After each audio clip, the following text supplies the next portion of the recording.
सबसे पहले एक सोसाइटी का प्रॉब्लम ढूंढो, जिस सोसाइटी को आप अपलिफ्ट करना चाहते हो, या अपलिफ्ट नहीं, अपग्रेड करना चाहते हो।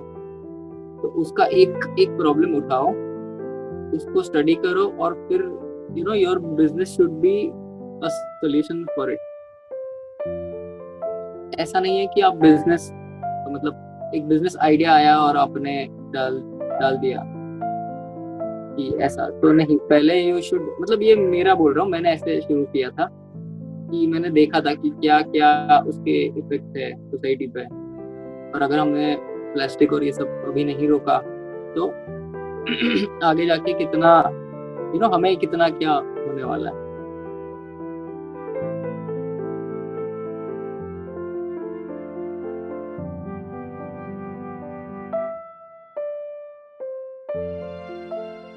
Hello everyone and welcome to another session of Humans of 20K Run. Today we have with us Pradeep Khabya, who is the founder of Boo Ecosensitives, which aims to provide sustainable alternatives to plastic products.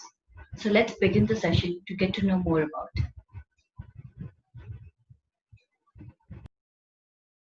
Hi Pradeep, how are you? Hi, I'm fine. Okay, so are you excited for today's session? Yeah. Okay, so let's begin. Could you please give us a brief description about yourself, who you are and what do you do exactly? So I'm from Pune. I'm an architect by profession. Right now, working on a startup, Boo Ecosensitive. So I started this in December 2017, and so apart from this, I do farming, a lot of terrace garden farming, and even I have, like, right now in this year I have been studying about health, so food and health a lot. Uh, like, I've stopped packaged food and all. So I'm very much interested in that. Apart from environment. Okay, great. So when earlier we were talking, you told me that you did your architecture from Pune, right? So how was your Yeah, college life? Could you tell us about that?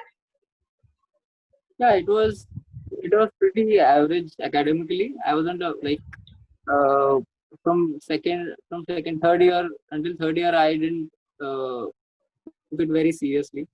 But later I started taking it seriously. Then I seriously disliked the type of architecture we Indians are doing right now.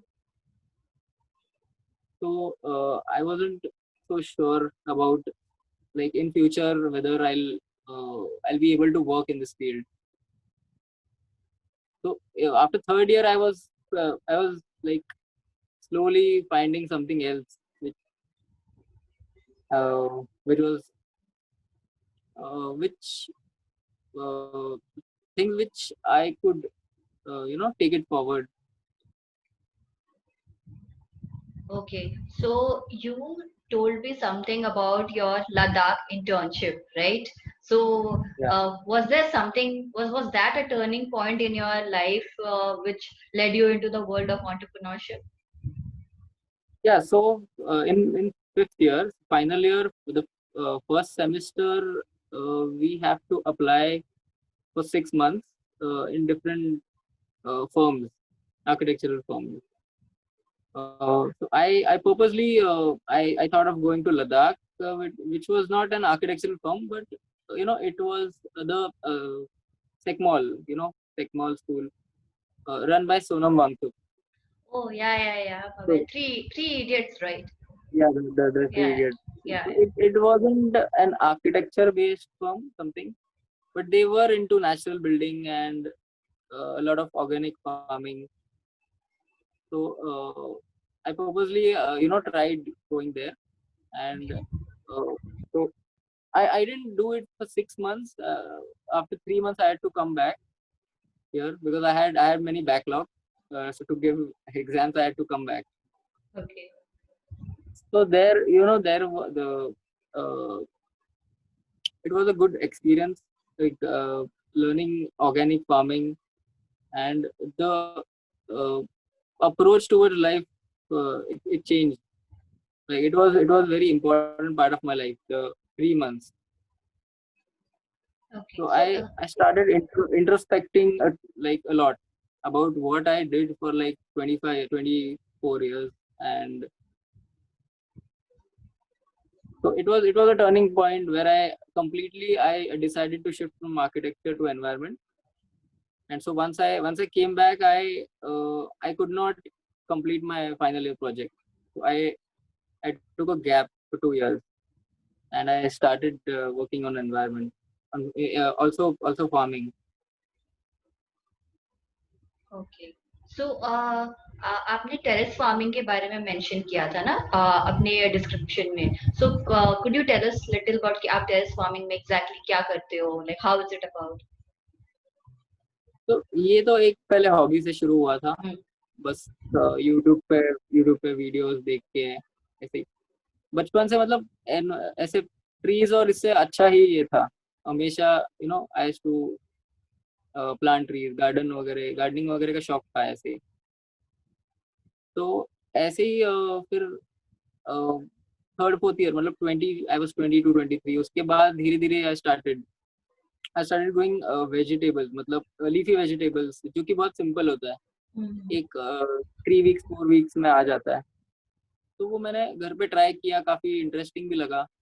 फिर Instagram use करके थोड़ा सा वो बहुत सारा interest आने लग गया कि बहुत सारे लोग भी कर रहे थे अर्बन फार्मिंग। तो मैंने सोचा लीफी वेजिटेबल इतना, और केमिकल फार्मिंग के बारे में बहुत पढ़ा था।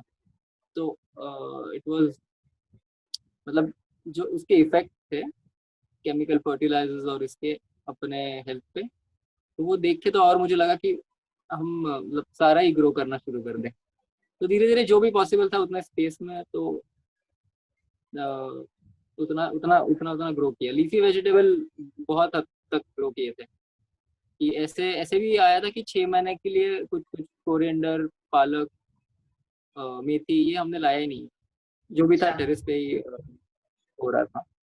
अच्छा okay that's great that's really great okay so moving on like could you tell us about your startup वो eco sensitives उसके बारे में थोड़ा बताइए आप हाँ, तो वो बेसिकली मैंने स्टार्ट तो ऐसे फ्रस्ट्रेशन में किया था कि प्लास्टिक के अगेंस्ट एक movement I had to create.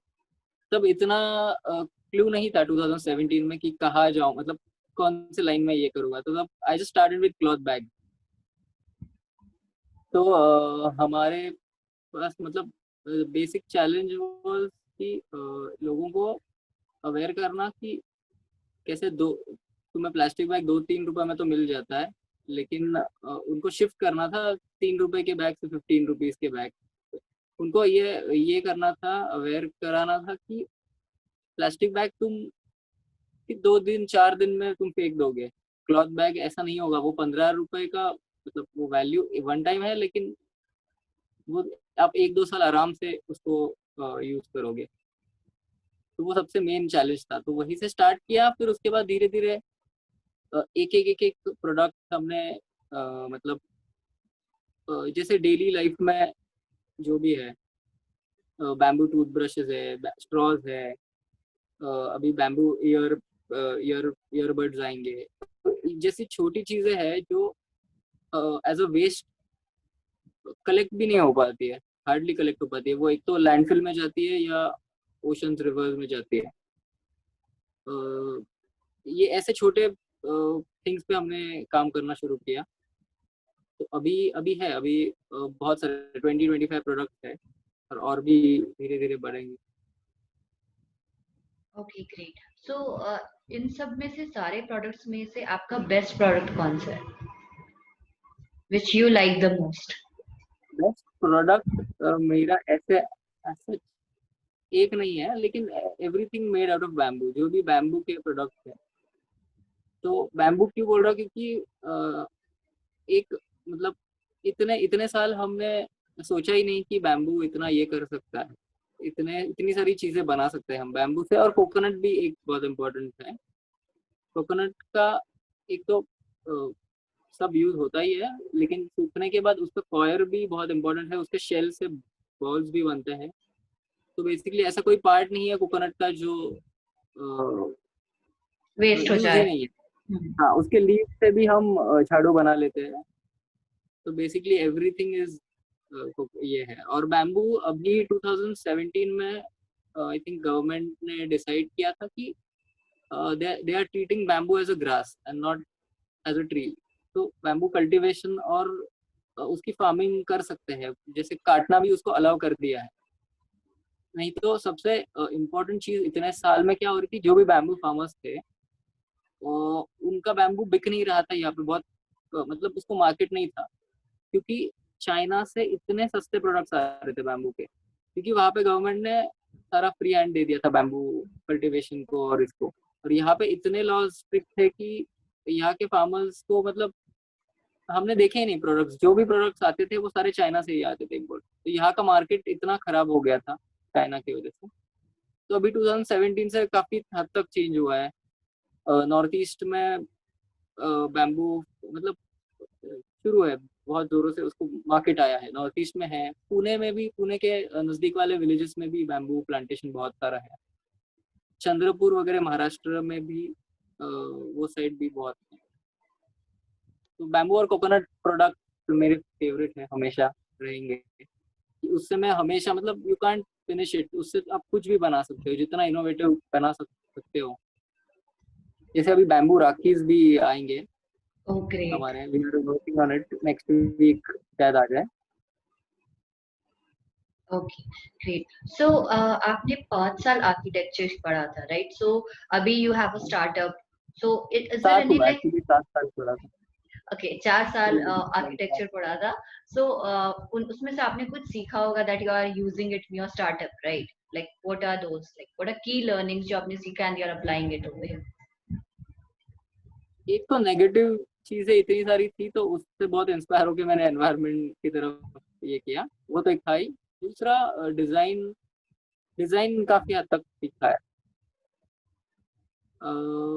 मतलब सॉफ्टवेयर वगैरह तो सीखे ही, जो आर्किटेक्चर में हमें यूज होते हैं। ऑटो कैड है, ये है, तो वो डिजाइन बनाने के लिए है, तो वो प्रोडक्ट डिजाइनिंग में भी मुझे बहुत काम आया ओके सॉफ्टवेयर। तो वो एक है। दूसरा एस्थेटिक भी है काफी हद तक, कि एक प्रोडक्ट में मतलब इको फ्रेंडली तो होता ही है, लेकिन उसमें एक एडिशनल वैल्यू, एक मतलब सिंपल तरीके से आप उसको अच्छा कैसे उसको दिखा सकते हो, वो भी एक आर्किटेक्चर से सीखा। Okay great. Like aesthetic point of view से लाइक उसको ज्यादा और हाँ, प्रेजेंटेबल कैसे एस्थेटिक। कर सकते हैं? Okay okay. सो अभी नेक्स्ट प्लान्स क्या है आपके स्टार्टअप के लिए? नेक्स्ट प्लान तो ऐसा कुछ नहीं है, एवरी 15 डे का प्लान होता है ओके ऐसे। और अभी मतलब बहुत सारे इन्वेस्टर्स भी है जो कनेक्ट कर रहे हैं, एवरी मंथ, एवरी 2 वीक्स मुझे कॉल आता है इन्वेस्टर्स का। लेकिन वो सारे बिजनेस पॉइंट ऑफ व्यू से आता है, तो I am not that interested in, okay मतलब investment is not an big issue for me. लेकिन जब कोई, अगर कोई एनवायरमेंटलिस्ट आता है पैसे लेके, तो उसका वैल्यू बहुत अच्छा मतलब होगा। तो मैं आई एम वेटिंग, अगर कोई एनवायरमेंटलिस्ट आता है तो इसको हम बड़ा कर सकते हैं। लेकिन I think small businesses are the thing, मतलब वही होना चाहिए। ऐसा मुझे इस स्केल पे भी नहीं जाना है कि इतना बड़ा कि वो मेन एम है उसका निग्लेक्ट हो जाए। तो आई ओके वुड लाइक मेरे जैसे ही 100 ब्रांड इन एवरी सिटी और एवरी स्टेट हो गए, तो it is better, instead of एक ही ब्रांड इतना बड़ा हो जाए। Okay. So like ultimate aim क्या है भूग इकोसिंथेटिक्स का? तो जीरो वेस्ट है बेसिकली, एक ही है जहाँ पे हम कभी नहीं पहुंच सकते, लेकिन उसके क्लोजर, जितना क्लोजर जा सके उतना। जीरो वेस्ट तो कभी होगा नहीं पॉसिबल, लेकिन जितना हो सके, जितना अगर परफेक्टली हो रहा है इम्परफेक्टली हो रहा है, लेकिन जितना भी उसके नजदीक जा सके वो है। जीरो वेस्ट है और केमिकल्स काफी, मतलब अभी फिलहाल हम शुरू तो प्लास्टिक से किया था कि जितने भी प्लास्टिक है, तो प्लास्टिक टूथब्रश अगर हम देखें तो प्लास्टिक टूथब्रश 1930s में कुछ हुआ था स्टार्ट। तो वो पेट्रोलियम प्लास्टिक से बनता है, तो उसको अराउंड 400-500 ईयर्स लगता है डिकम्पोज होने में। तो nobody is aware of that. और सो आज तक कितने ब्रशेस हमने यूज किए हैं वो आज तक डिकम्पोज हो ही नहीं पाए अभी तक 100 सारे ईयर्स में। प्लास्टिक के हाँ प्रोडक्ट्स होते हैं। हाँ हाँ। तो ये टूथब्रश तो बेसिकली ऐसे बहुत सारे प्रोडक्ट्स है जो अराउंड 500 ईयर्स लेते हैं। तो मेन वो था पहले।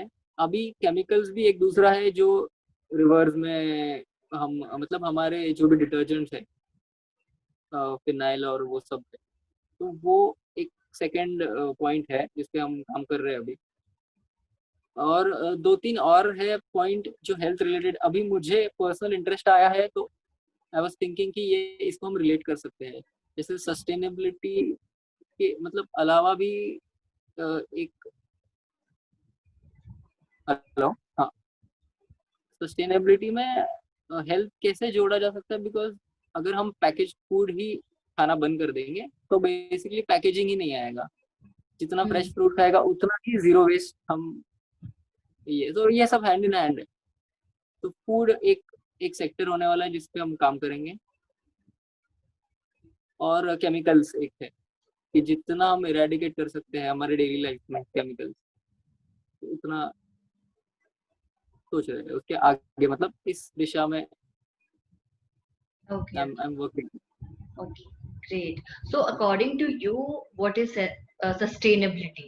And आपको क्या लगता है कि we as citizens, like what is our contribution? How can we do that? As a मतलब नॉर्मल सिटीजन है तो सबसे पहले तो उन्हें सोचना चाहिए, हम जब भी कोई शॉपिंग करते हैं कि एग्जैक्टली हमें हमें क्या चाहिए, हम क्या लेने जा रहे हैं, और एक्चुअली हमें उसकी जरूरत है क्या। तो सबसे पहले वो एक है कि buy less, not less but buy exactly what you want. Like even if it is eco friendly, कितना भी अगर इको फ्रेंडली हो, मेरे मेरे ब्रशेस भी होंगे बैम्बू ब्रशेस तो भी, या फिर और कोई प्रोडक्ट होंगे स्ट्रॉज, ये तो आपको जितना चाहिए उतना ही लो। अगर आप स्ट्रॉज यूज ही नहीं करते तो मेरे से मत खरीदो स्ट्रॉज। तो एक है कि first is stop using things जो हमें नहीं, हम नहीं यूज करने वाले। बस फैंसी है इसके लिए खरीदना is not a good choice. दूसरा, दो तीन चीजें हैं। दूसरा, जब आप शॉपिंग करते हो तो कितना आप लोकली सोर्स बाय करते हो, उससे भी बहुत सारा कार्बन फुटप्रिंट मैटर करता है। कि आप फेमस ब्रांड, मतलब अगर बैंगलोर के बिस्किट पुणे में आ रहे हैं तो यू कैन इमेजिन कितना सारा उसके पीछे रिसोर्सेस लगा होगा। तो अगर यहाँ पे ही बेकरी है, लोकल बेकरी से आप जो भी लेते हो ठीक है, उसमें चॉइसेस आपको ऐसा होता है कि नहीं लिमिटेड वो होगी। वाला ही अच्छा है। हाँ, लेकिन आप, आई डोंट थिंक सो इतना कुछ ये है, इतना कुछ फर्क पड़ेगा। तो लोकली एक आप उस पर स्ट्रेस दे सकते हो। अभी गवर्नमेंट ने आत्मनिर्भर भारत की बात की थी, तो बहुत सारे लोगों को आई डोंट थिंक सो समझ में आया कि उनका ऐसा था कि बस इंडियन मेड होना चाहिए। लेकिन आप अगर वेस्ट बंगाल में बनाई हुई चीज केरला में उसको कंज्यूम कर रहे हैं तो वो, मतलब उससे अच्छा है कि आप श्रीलंका से ले लो, तो आपको वो हाँ। ये होगा। इतना सारा उसके पीछे कार्बन फुटप्रिंट लगता है। तो वो एक है लोकली, ये है। थर्ड चीज है उसका सोर्स। आप मतलब वो एक तो कंपनी जो भी आप जिससे खरीद रहे हो,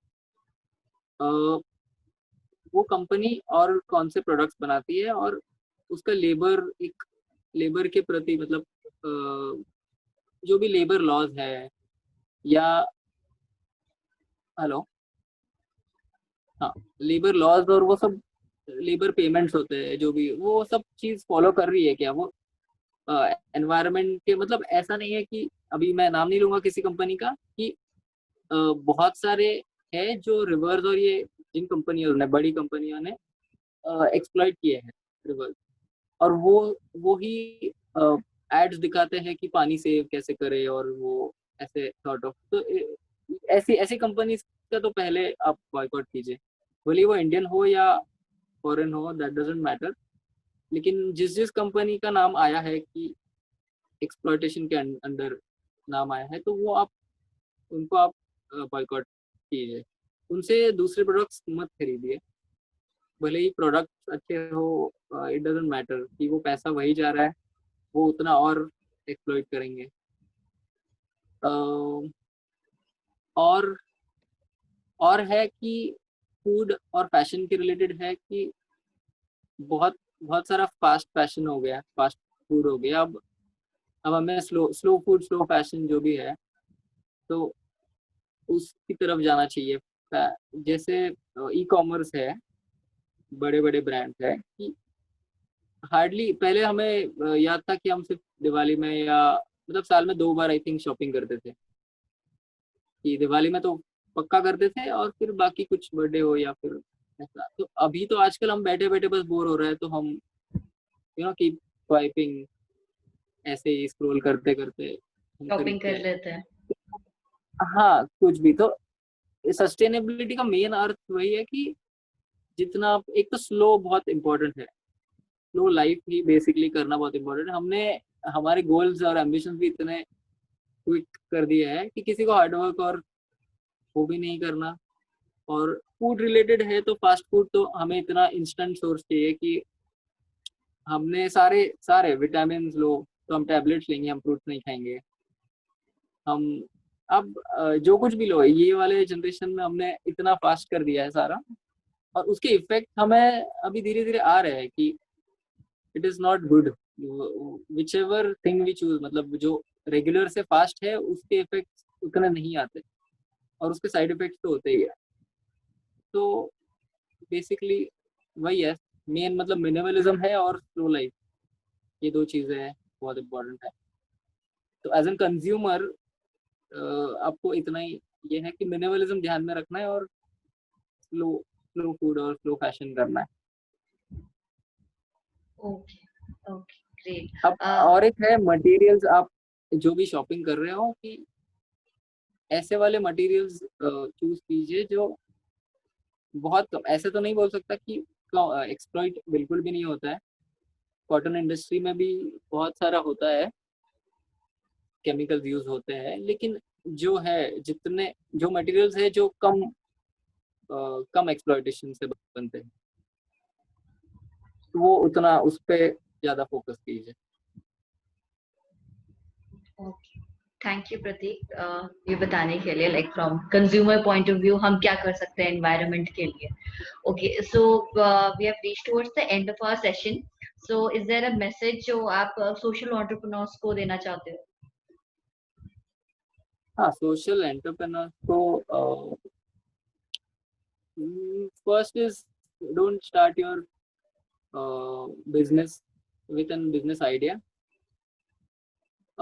सबसे पहले आप एक एक प्रॉब्लम उठाइए किसी भी सोसाइटी का, आपको जो भी सोसाइटी में नजर आ रहा है प्रॉब्लम, आप वो उठाइए।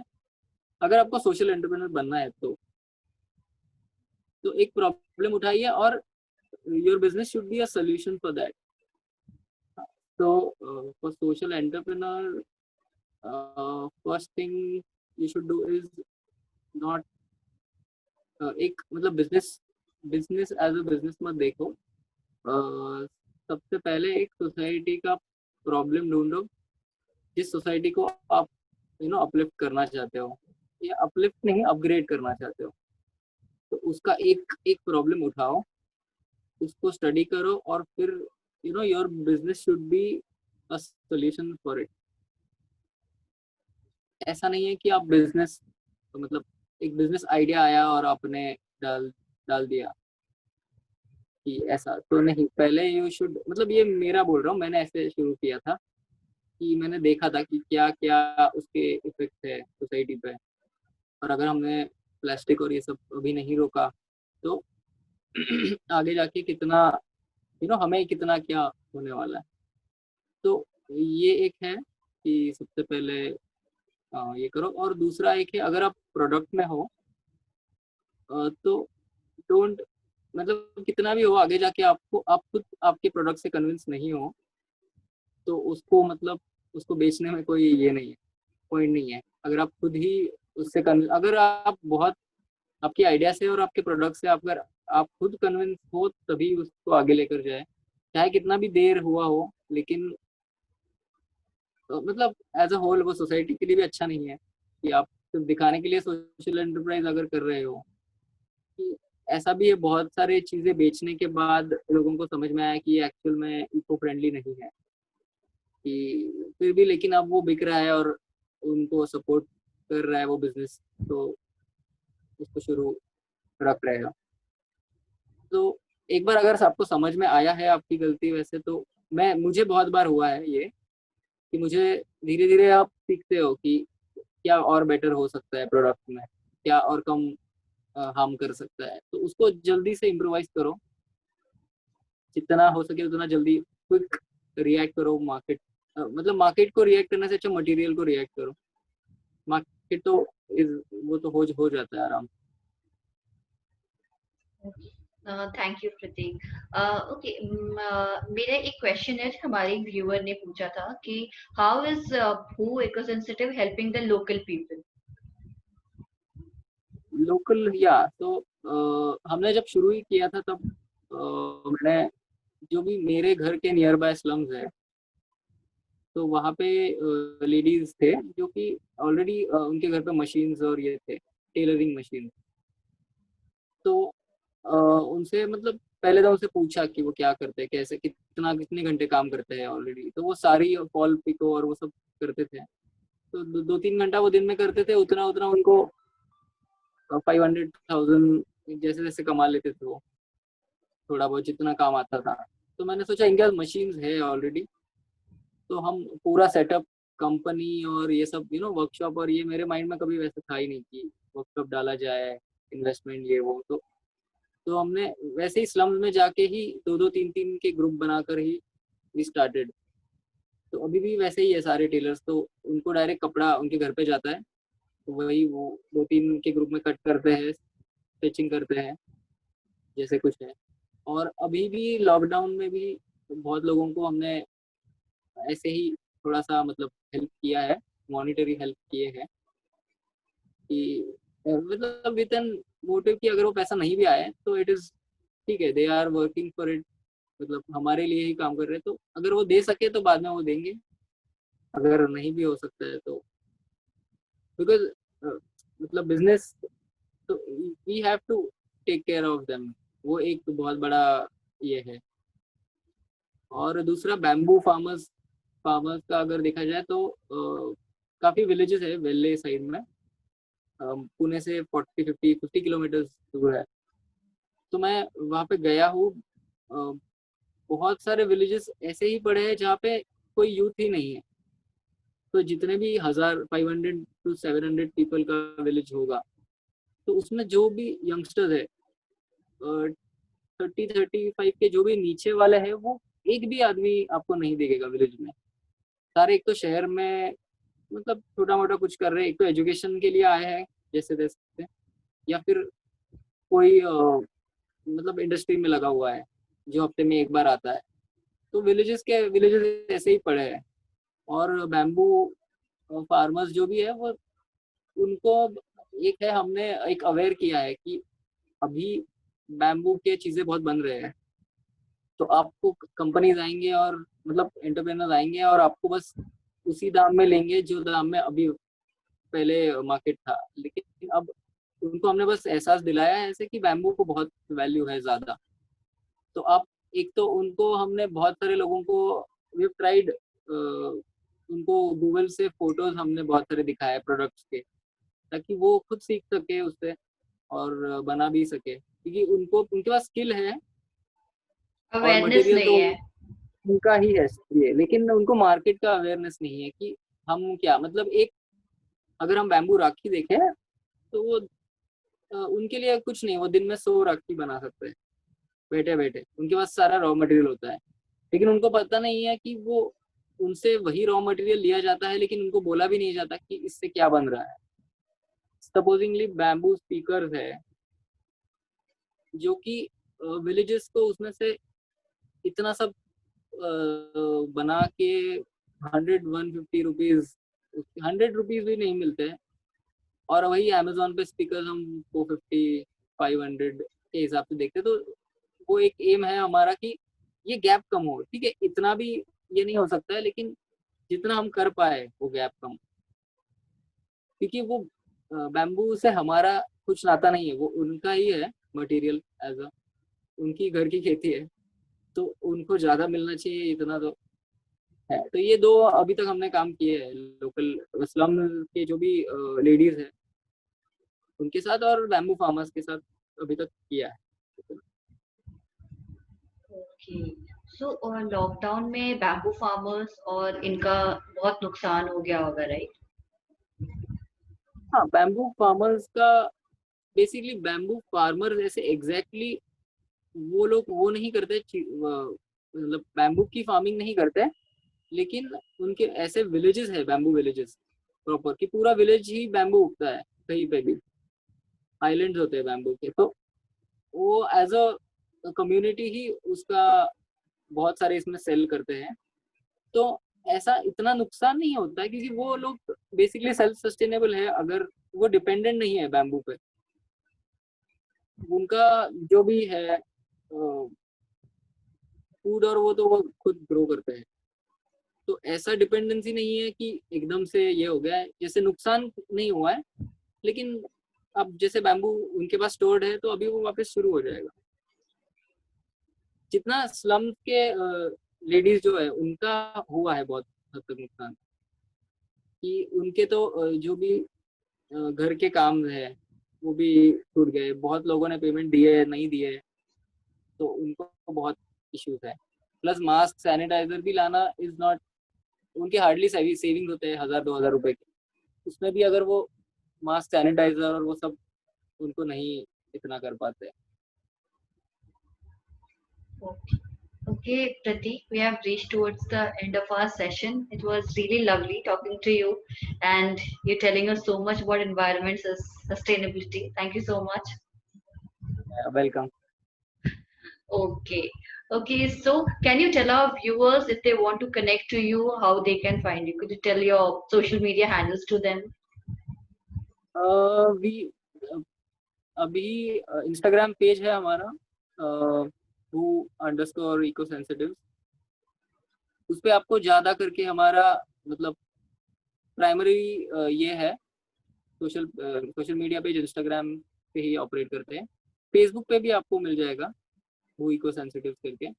अभी वेबसाइट हम बना रहे हैं, एक जुलाई के मिड जुलाई या 1 अगस्त तक टारगेट है वेबसाइट बनाने का, वो है। और आप व्हाट्सएप पे भी कनेक्ट हो सकते हैं। इंस्टाग्राम हैंडल पे आपको सारे डिटेल्स मिल जाएंगे, व्हाट्सएप नंबर है, कॉल वगैरह डायरेक्टली आप कर सकते हो। अगर आपको किसी भी एज अ प्रोडक्ट नहीं है, लेकिन कुछ भी अगर सस्टेनेबिलिटी के बारे में डिस्कस करना होगा तो आप डायरेक्टली मैसेज कर सकते